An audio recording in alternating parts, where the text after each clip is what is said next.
Sir ఇక్కడ ఇంకొకటి sir Jaganmohan Reddy బయటకొచ్చినప్పుడల్లా చెప్పేది జగన్ 2.0 నేనే వస్తాను అధికారంలోకి ఈసారి కార్యకర్తల కోసమే అంటూ ఆయన చాలా సార్లు చెప్పడం చూసాం. కానీ ఇప్పుడు అంటే అధికారంలోకి వస్తేనే కార్యకర్తల్ని చూసుకుంటారా? లేదంటే చూసుకోరా? ఈ సంఘటనే ఉదాహరణ అంటూ కొందరు విమర్శిస్తున్నారు. మీరేమంటారు? ఇక్కడ గమనించుకోవాల్సింది ఇంకోటేంటంటే, నిన్న వాళ్ళ కార్యకర్తలు కొంతమంది గంగమ్మ జాతరలో పొట్టేళ్లను నరికినట్టు 2029లో అధికారంలోకి వచ్చిన తర్వాత ఒక్కొక్కడిని నరుకుతాం అని బూతు పదాలు వాడారు. అంటే ఇక్కడ ఏం స్పష్టమవుతా ఉంది, నరికే మొగోడికి 2029లో అధికారంలోకి వస్తే కానీ సాధ్యం కదా. నువ్వే చెప్పుకుంటున్నావు కదా, నిన్ను ఇబ్బంది పాలు చేస్తున్నారు, నీ మీద కేసులు పెడతా ఉన్నారు, నీ మీద దాడులకు పాల్పడతా ఉన్నారు, నీ మీద దౌర్జన్యం చేస్తూ ఉన్నారు. చేస్తున్నప్పుడు 2029 దాకా అధికారంలోకి వచ్చిన దాకా ఎందుకు నువ్వు ప్రతిఘటించడానికి?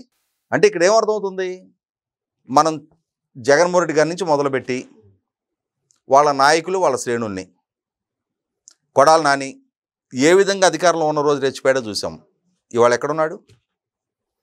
ఏ విధంగా వల్లభనేని వంశీ మాట్లాడాడో చూసాం. ఇవాళ ఎందుకని మాట్లాడలేవు?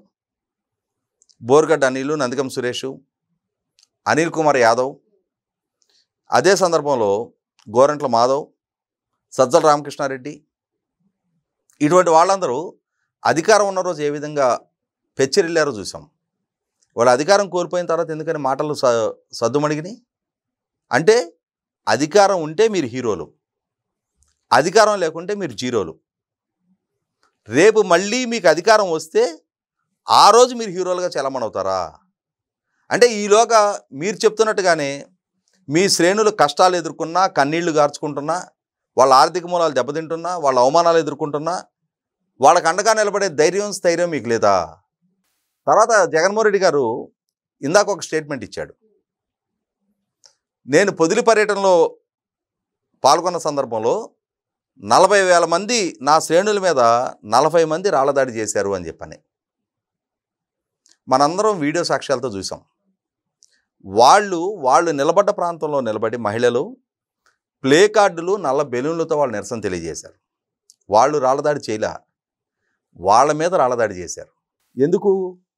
ప్రభుత్వానికి వ్యతిరేకంగా నిరసన తెలియజేసే హక్కు నాకుంది, కానీ నాకు వ్యతిరేకంగా నిరసన తెలియజేయడాన్ని నేను తట్టుకోలేను అంటున్న జగన్మోహన్ రెడ్డి వైఖరిని ప్రస్ఫుటం చేస్తూ వాళ్ళ శ్రేణులు కూడా తాము మాత్రం జగన్మోహన్ రెడ్డికి మద్దతుగా ప్రభుత్వానికి వ్యతిరేకంగా గళం వినిపించవచ్చు తప్ప తమ నాయకుడికి వ్యతిరేకంగా నిరసన తెలియజేస్తే సహించము, భరించము అని చెప్పని దాడులకు పాల్పడ్డారు.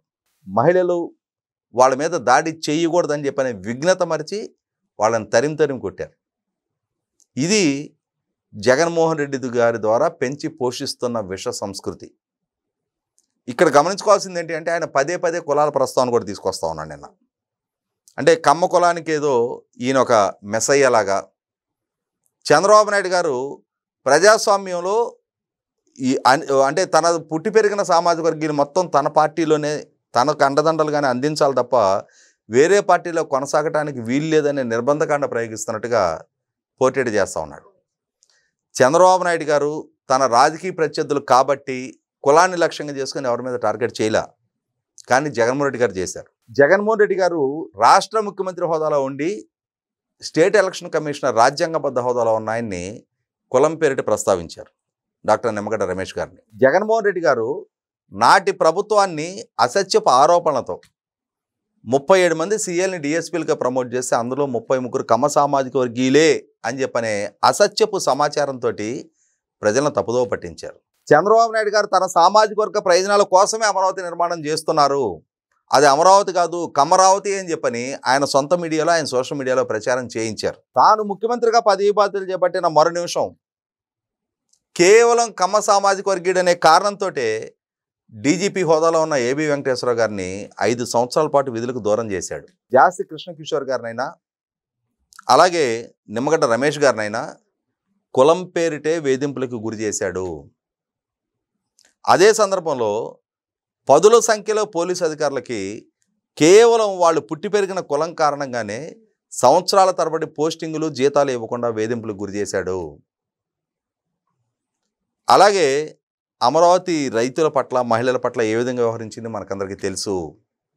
ఇటువంటి జగన్మోహన్ రెడ్డి భయము, పక్షపాతము, రాగద్వేషాలకు అతీతంగా పరిపాలన చేస్తానని రాజ్యాంగం మీద పరిపాలన చేసిన ఆ రాజ్యాంగ స్ఫూర్తికి విరుద్ధంగా కుల విద్వేషాలు పెంచి పోషించే తన పాలన కొనసాగించి ఇవాళ తన అసలు సిసల స్వరూపం ప్రజల ముందు ఎక్స్పోజ్ అయ్యేటప్పటికీ, ప్రజల నుంచి తిరస్కారానికి గురయ్యేటప్పటికీ ఇప్పుడు మళ్ళీ బ్యాక్ టు రూట్స్ అన్నట్టుగా ఏ కులాలనైతే ద్వేషించాడో, ఏ పాలకుడుగా తన మంత్రివర్గంలో ఆ సామాజిక వర్గానికి కనీసం ప్రాతినిధ్యం లేకుండా చేశాడో ఇవాళ ఆ సామాజిక వర్గీయుల మెప్పు పొందే ప్రయత్నం చేస్తూ ఉన్నాడు. వీటిని పరిగణలోకి తీసుకోవడానికి ప్రజలు సిద్ధంగా లేరు, ఏ సామాజిక వర్గం కూడా సిద్ధంగా లేరనేది వాస్తవం. మరో అంశంతో మళ్ళీ కలుద్దాం. Thank you sir.